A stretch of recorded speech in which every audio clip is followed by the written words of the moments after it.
century of suffering. Ishmael was the promise of future generation. Ibrahim as a father had to choose the love of God or the love of self, prophethood or fatherhood, loyalty to God or loyalty to family, faith or emotion, truth or delusion, consciousness or instinct, responsibility or pleasure, duty or right, tawheed or shirk, advancement or stagnancy, God or Ishmael. 3 visions later, Ibrahim said to Ishmael, "O my son, I see in a vision that I offer you in sacrifice.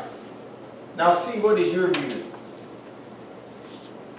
3 generations later, he says to his son, after all of this fatherhood example, "I see in a vision that I should sacrifice. What do you think, son?" He didn't say, "God told me to do this, and I'm going to do it, and that settles it. You just fall in line." You understand? Don't do what I say do, just do as I say do. He said, "God gave me a vision. What you think?" What do you think he said? Look at this. "Oh, my father, do as you are commanded. You will find me if Allah so wills. Patient and constant." Just like you, Dad. I'll be patient and constant. This is an example of mutual consultation. This momentous event teaches us through Ibrahim that human life, Ishmael's, Ibrahim's, and ours, acquires its meaning and value from Allah, the source of creation, and not from the nature of the world. Eid is a day of sacrifice, and fatherhood is a role of sacrifice. Yusuf alayhi salam shared his childhood dreams with his father Jacob. Yusuf, the prophet of Allah, the son of the prophet of Allah, the son of the friend of Allah, according to Al-Bukhari. Yusuf shared his dream with his father. Ibrahim shared his vision with Ishmael. Yusuf was sold by his brothers. But parents, share the dreams with your children, and share the dreams with your wives. One of the modules in my Sound House relationship training that I do for couples is honoring individual dreams and creating the dreams that that marriage wants to have. It's something that I focus in as a marriage counselor. Even though Yusuf was seduced by the most beautiful woman in the time, the woman that probably went and had her nails done on a weekly basis, had her toes done, had a massage, she was the bee's knees, the most beautiful woman in the universe. She said, "Yusuf, I do like you. You are fine, like a wolf." And he said, "Do you know what he said? Oh Allah, make paradise more beautiful to me than that woman." He was thrown in prison unjustly. Yusuf interpreted the king's cupbearer and the king's baker's dream. 7 years he remained patient and righteous in prison. And sometimes I think that 7 years might stand for the years of adolescence when we're dealing with our children.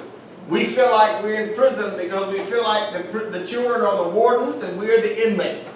That's right. Allahu Akbar. He interpreted the Pharaoh's dream. Yusuf was set in charge of the land's treasuries because he became victorious because he served Allah. And he put Allah first.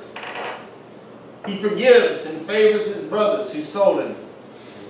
So fathers share their visions with their children, and their children are able to share their dreams with them.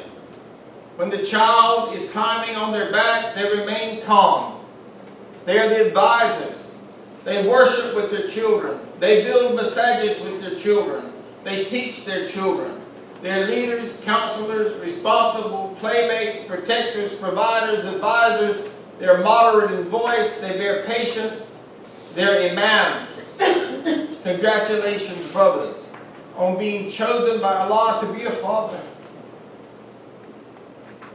May He guide us all to patience, knowledge, and success in this world and the next. I'd like to ask all the fathers if they would to come to the front of the room, please, and stand with me. Not all at the same time, but please, fathers, Dr. Nasser, brother, you will come and stand with me. Where's Antonio? Oh, there you are. You got to leave the camera, bro. Come up to the front with me. And with the children of these fathers, if you're here, please come up with them.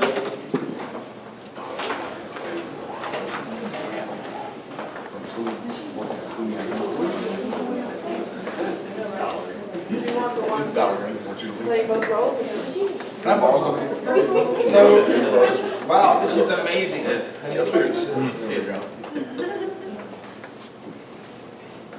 I'm going to start on that end because mine are here, so I'll come to them. They're used to be serving. So I would like to give the children an opportunity. If you have something to say to your father, you can say that to them. They might ask for something else. So,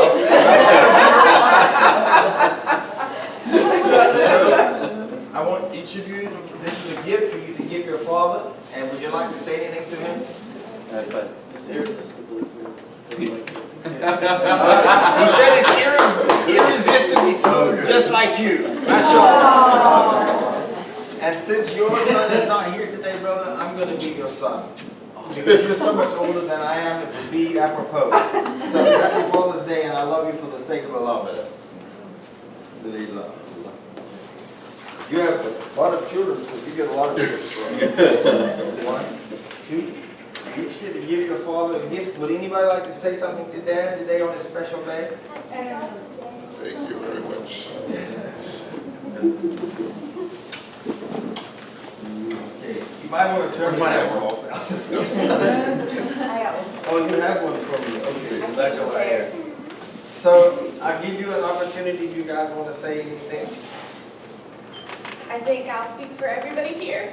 This isn't only us, but we all thank you for being our shepherd. Thanks for always letting me myself.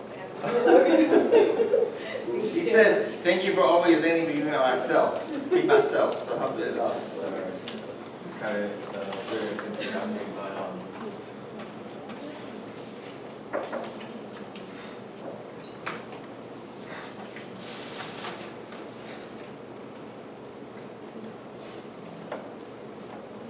You've done.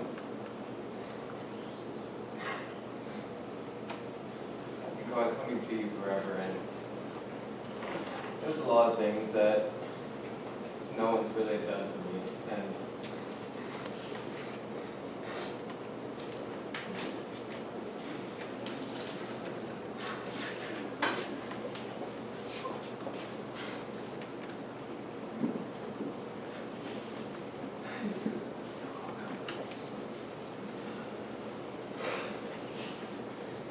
I don't think he needs the words. I think his body speaks more than words can ever say. Thank you. I want to say I love you all for the sake of Allah. You all mean more than we could ever share. And I pray that Allah subhanahu wa ta'ala will guide us all to the vision of today's sharing. Inshallah. Assalamu alaikum wa rahmatullahi wa barakatuh. thank you.